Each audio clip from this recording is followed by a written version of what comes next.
Ողջույն հարգելի հետևորդներ, եթերում ABC լուրերն է, ես Գառնի Մութաֆյանն եմ, կարևորը նախամարոտ։ Դատարանը հրապարակել է Դավիթ Մինասյանի վճիռը, մոր ինքնազգացողությունը վատացել է։ Ադրբեջանի հին պահանջը նոր մոլեռանդությամբ, խաղաղության ֆոնին ցեղասպանի պիտակ։ Ափսոսանք, հույս, հավատ։ Հայաստանի Հանրապետության արտգործնախարարությունը խոսել է Ադրբեջանի հայերին ցեղասպան որակելու մասին։ Ընտրության նախաշեմին Փաշինյանը կհանդիպի Պուտինի հետ, որն է նպատակը։ Դավիթ Մինասյանը Արմավիր քրեակատարողական հիմնարկ չմտած գիտակցությունը կորցրել է, նրան տեղափոխել են հիվանդանոց։ Փաշինյանի մասնակցությամբ եկեղեցու միջադեպի գործի համար ձերբակալված երկվորյա եղբայրներից 18-ամյա Դավիթ Մինասյանին դատարանը որոշեց կալանավորել 2 ամսով։ Նրան տեղափոխեցին Արմավիր քրեակատարողական հիմնարկ։ Պաշտպան Արմեն Մելքոնյանը շեշտեց այս որոշմամբ դատարանը զրկեց Դավիթին դպրոցն ավարտելու իրավունքից։ 12-րդ դասարանի աշակերտին գտան, որ պիտի անպայման կալանք կիրառեն, հիմա էս ունենք, պիտի գնանք առաջ պայքարենք մինչև վերջ։ Հələ չի տվել 1 ժամվա ընթացքում որոշումը կտա, չունենք հիմնավորումները։ Երկու հոդվածներով են ինչ-որ առաջադրվել է մեղադրանք։ Ինչ է կա։ Ոչ, Դավիթը մարտական հանգիստ տղամարդավարի պահված դրսևորեց, հուսամ կդրսևորի ամբողջ ընթացքում եւ արդարությունը կհաղթի։ Դատարանի որոշումը լսելուց հետո Դավիթ Մինասյանի մոր ինքնազգացողությունը վատացել է։ Շտապօգնություն է ժամանել դատարանի բակ։ Պաշտպաններից Վարդուհի Էլբակյանն ասել է, որ չի պատկերացնում, թե ինչպես է հնարավոր Դավիթի առողջությանը հետևել քրեակատարողական հիմնարկում։ 18-ամյա երիտասարդն ունի հատուկ խնամքի կարիք, ունի դեղորայքային եւ սննդային սուր ալերգիա։ Ավելի վաղ Գայանե Մինասյանը բաց նամակով դիմել էր դատարանին, խնդրելով որդուն թողնել ազատության մեջ մինչև հիմնական դատական նիստը։ Առողջական խնդիրներով պայմանավորված դեռևս 4 տարեկանից Դավիթն ունի շուրջօրյա հատուկ խնամքի կարիք։ Ինքը ստիլներով մասնագիտության բժիշկ, ամեն օր հոգ եմ տանում նրա առողջության մասին։ Որպես ծնող, որպես մայր խնդրում եմ ձեզ ըմբռնումով մոտենալ իմ խնդրանքին, քանի որ 18-ամյա տղայից առողջական վիճակն իսկապես անհամատեղելի է կալանքի հետ եւ կարող է ունենալ ճակատագրական հետևանքներ։ Հավաստիացնում եմ, որ ես եւ իմ ընտանիքը պատրաստ ենք աջակցել դատարանի անաչառ քննությանը, ուստի կրկին խնդրում եմ ընդառաջել ինձ եւ թույլ տալ որդուս խնամել տանը, մինչև հիմնական դատավարություն։ Հիշեցնեմ, որ Դավիթի եղբորը Միքայել Մինասյանին 3 ազատ են արձակել, խափանման միջոց նշանակելով բացակայելու արգելքն ու 5 միլիոն դրամ գրավը։ Քննչական կոմիտեն պարզել է, որ ամուսինը պարբերաբար ֆիզիկական ուժեղ ցավ եւ հոգեկան ուժեղ տառապանք է պատճառել կնոջը, նրան հասցնելով ինքնասպանության։ Բացի այդ, նախաքննության ընթացքում նաեւ պարզվել է, որ ամուսինը ապօրինի ձեռք է բերել եւ իր բնակության վայրում պահել ռազմամթերք հանդիսացող 38 հատ մարդական փամփուշտ։ Ամուսնու նկատմամբ հարուցվել է հանրային քրեական հետապնդում։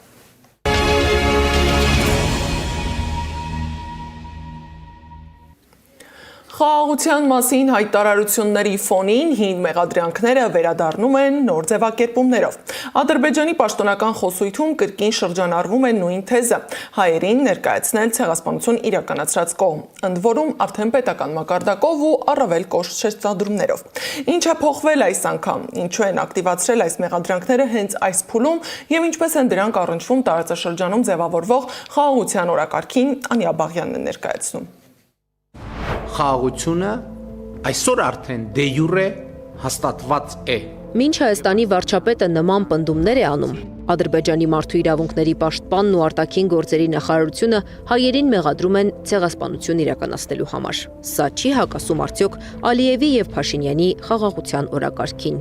Օգոստոսի 8-ին Վաշինգտոնում կնքվել է խաղաղություն։ Եվ մինչ Հայաստանի վարչապետի պահանջով ցեղասպանության թանգարան ինստիտուտի տնօրենն է հեռացվում, Սումգայիթի, Բաքվի ջարդերի մասին ԱՄՆ փոխնախագահ Ջեյդի Վենսին պատմելու եւ Արցախի հակամարտության մասին գիրք նվիրելու համար Ադրբեջանը պաշտոնական մակարդակում կեղծ պնդումները շարունակում է։ Ասում են, հայերը իբր ցեղասպանություն են իրականացրել ոչ միայն Բաքվում, այլև մի շարք քաղաքներում։ Դրանց թվում Ադրբեջանի արտգործնախարարությունը հիշատակել է նաև մայրաքաղաք Երևանը, այն էլ իրենց հորինած ադրբեջանական անվանումով Երևան։ 20-րդ դարասկզբի ցեղասպանության այս արյունալի քաղաքականությունը շարունակվել է նաև նույն դարի վերջում համակարգային բնույթ ստանալով։ Դրա վկայություններն էին ներկայիս Հայաստանի տարածքից ադրբեջանցիների զանգվածային տեղահանությունը, օկուպացիայի տարիներին իրականացված զանգվածային սպանությունները, հատկապես Խոջալույի ցեղասպանությունը, այլ ռազմական հանցագործություններ։ Ադրբեջանի այս խոսույթը նոր չէ, միշտ են փորձել ապատեղեկություններ տարածել ու միջազգային կառույցներին համոզել այն, նշում է արտակարգ եւ լիազոր դեսպան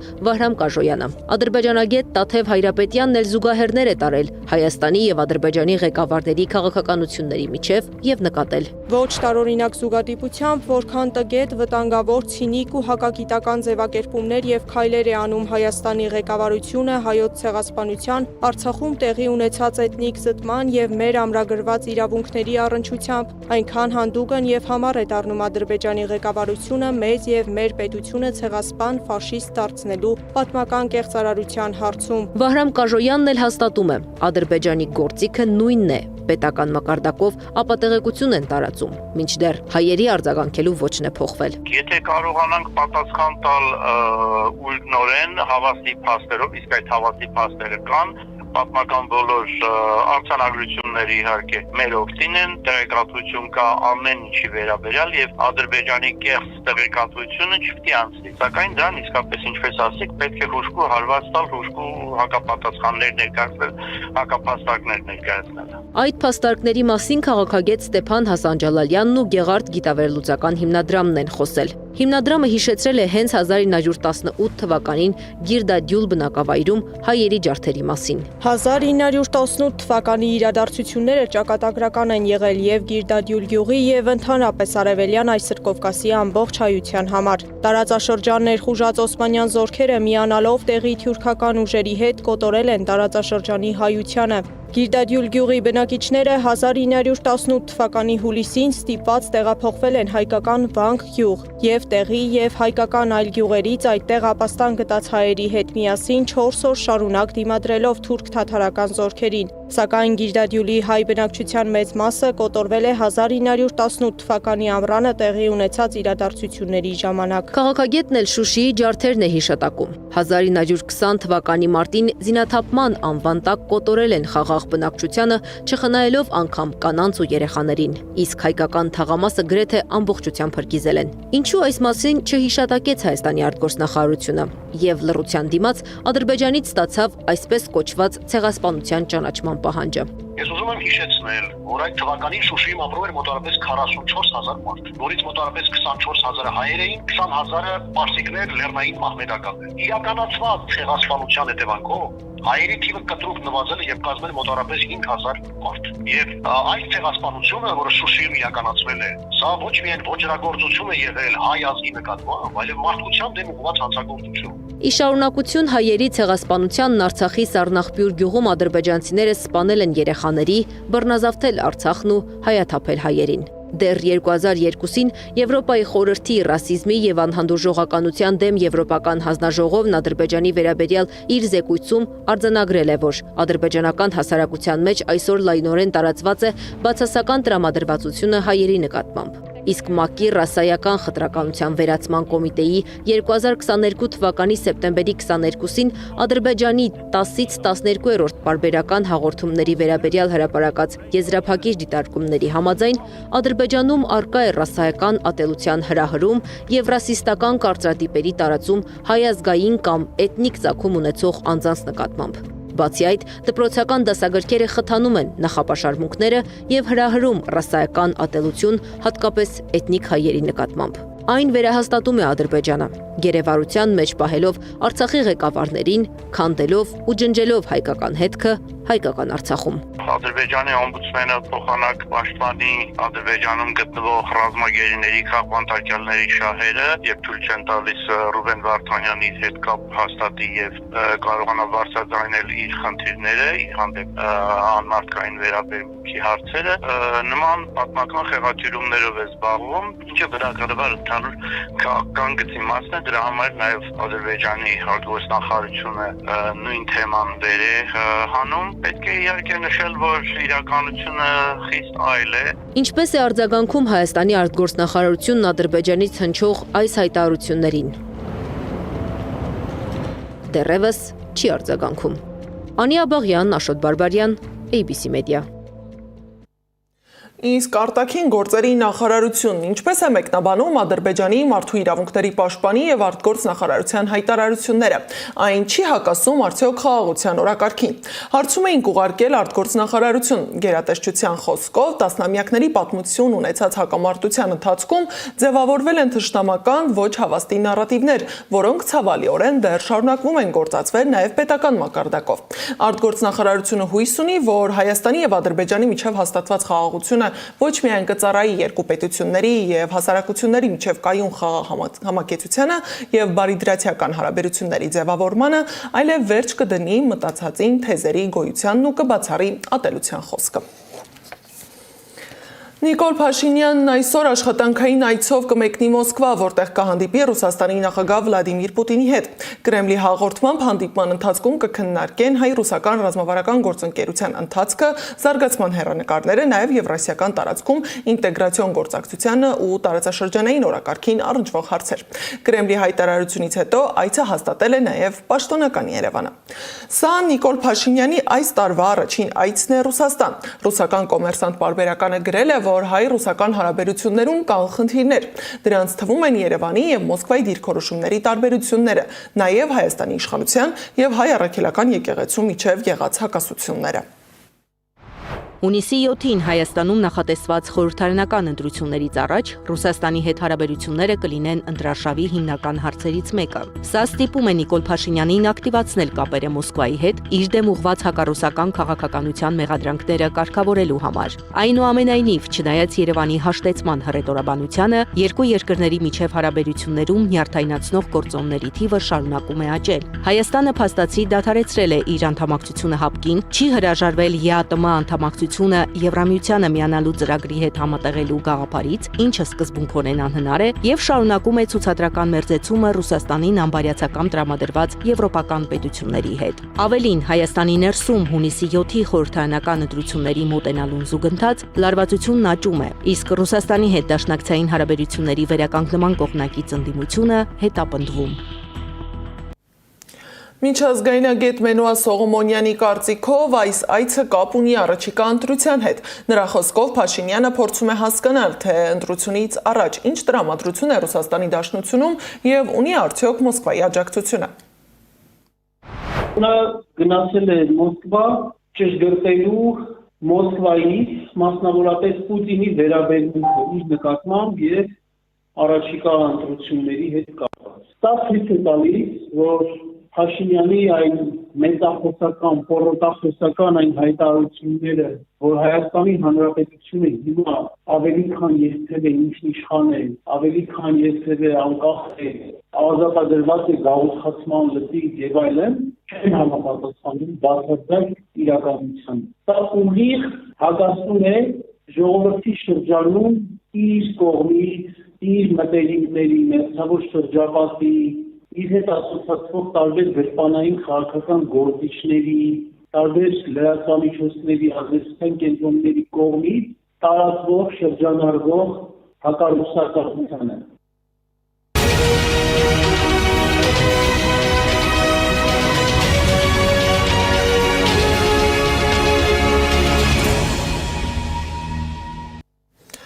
Ամերիկացի լրագրող Շելի Քիթլսոնին առևանգել են Իրանի մայրաքաղաք Բաղդադում։ ԱՄՆ պաշտոնյան հայտնել է, որ ԱՄՆ կառավարությունը գործակցում է իրաքցիների հետ նրան ազատ արձակելու համար։ Հստակ չէ, թե ով է պատասխանատու նրա առևանգման համար, սակայն աղբյուրները հայտնել են, որ նրան սպառնացել է Քաթայիբ Հեզբոլլահ խումբը։ Քիթլսոնը Մերձավոր Արևելքի եւ Աֆղանստանի հարցերի վերաբերյալ մասնագիտացած լրագրող է, որի աշխատանքները հրապարակվել են միջազգային, ամերիկյան եւ իտալական լրատվամիջոցներում։ Թրամփը լրջորեն քննարկում է ԱՄՆ-ի ՆԱՏՕ-ից դուրս գալու հարցը այն բանից հետո, երբ դաշինքը հրաժարվել է օգնել Վաշինգտոնին Իրանի հետ հակամարտության հարցում։ ԱՄՆ նախագահն ասել է, որ միշտ ՆԱՏՕ-ին համարել է թղթևագր, նշելով, որ Ռուսաստանի ղեկավարությունը գիտակցում է դա։ Միևնույն ժամանակ Fox News-ի հետ հարցազրույցում պետքարտուղար Մարկո Ռուբիոն հայտարարել է, որ ԱՄՆ-ն կվերագնահատի ՆԱՏՕ-ի նշանակությունը Վաշինգտոնի համար Իրանի հետ պատերազմի ավարտից հետո։ Տասնյակ բեռնատարներ եւ տրակտորներ բողոքի ակցիա են կազմակերպել Փարիզի մոտակայքում ընդդեմ Մերձավոր Արևելքում պատերազմի պատճառով առաջացած վառելիքի գնի աճի։ Խխունջի արագությամբ շարժվելով վարորդները նպատակ են ունեցել ընդգծել հակամարտության պատճառով վառելիքի գնի կտրուկ աճը։ Ակցիայի մասնակից մեքենաներից մեկի վրա փակցված պաստառի վրա գրել էին բեռնատարները կանգ են առել, երկիրը կաթվածահար է եղել։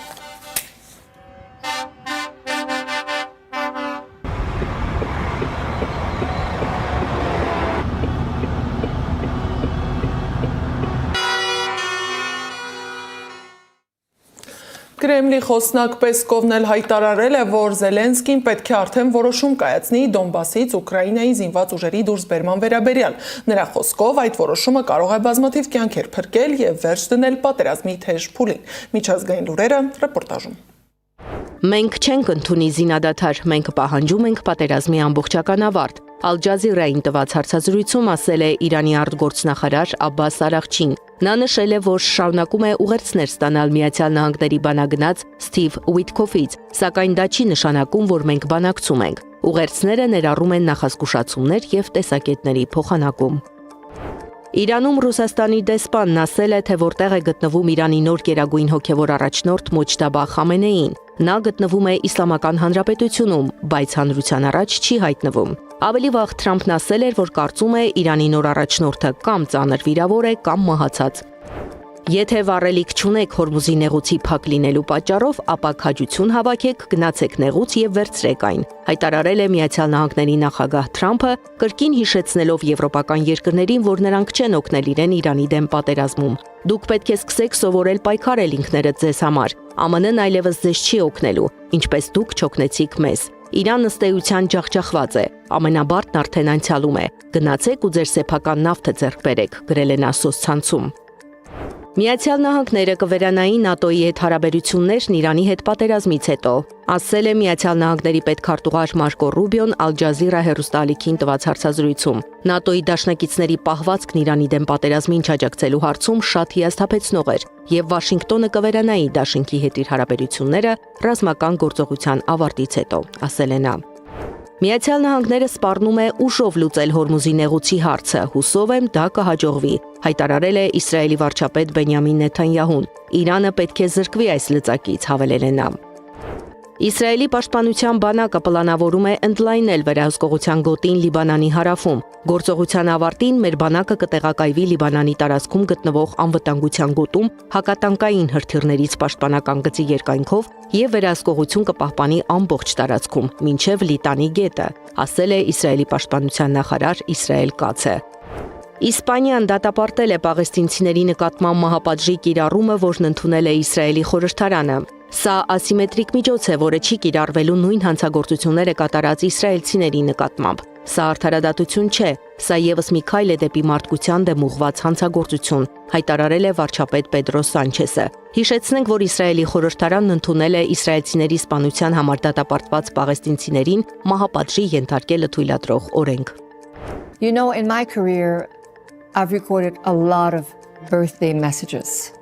Լավ լուր մշակութասերների համար կանադացի երգչուհի Սելին Դիոնը տարիներ անց վերադառնում է բեմ։ 2022-ին երգչուհու մոտ ախտորոշվել էր մկանային կաշկանդվածության համախտանիշ, որն ազդում է նրա ձայնի եւ երգելու ունակության վրա։ Դիոնը բեմ վերադառնալու մասին հայտարարել է մարտի 30-ին իր 58-ամյակին։ Փարիզում նախատեսված է 10 համերգ, որոնք տեղի կունենան սեպտեմբերին եւ հոկտեմբերին։ Ես կրկին երգում եմ, նույնիսկ մի փոքր պարում, հայտարարել է երգչուհին։